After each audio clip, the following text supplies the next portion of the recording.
Magandang umaga, kumusta po? Narito po ulit ang update natin para sa lagay ng ating panahon.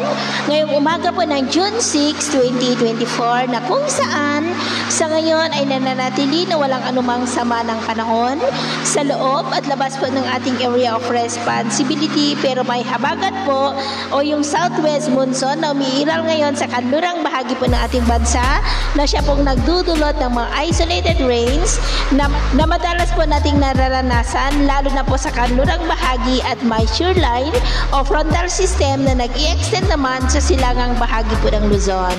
At sa ating long range forecast naman ay wala naman pong bagyo na nakikita na tatawid po dito sa ating bansa hanggang sa susunod na 2 linggo ay posibleng storm free po tayo. At sa lagay ng ating panahon, ngayong madaling araw ay may mga isolated rains dito po sa ilang bahagi ng Northern Luzon, Quezon, Bicol Region, Mimaropa, Western Visayas, Cebu, Eastern Samar, Sulu Archipelago, Zamboanga Peninsula, Northern Mindanao, Caraga, Sorsogon at ilang bahagi po ng Davao Region.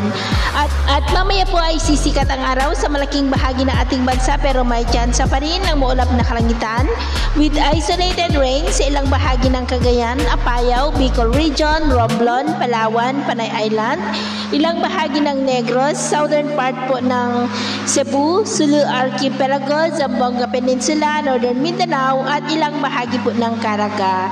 At mamayang hapon, mas maraming lugar na muli dito sa ating bansa ang makakaranas ng mga isolated light to heavy rains. Kaya mag-ingat po tayo sa posibleng banta pa rin po ng mga pagbaha at pagguho ng lupa. At sa atin naman pong mga baybayin, wala naman po tayong nakataas na namang gale warning signals, pero iba yung pag-iingat lamang po kung papalaot tayo para mas makaiwas sa mga sakunang pangkaragatan.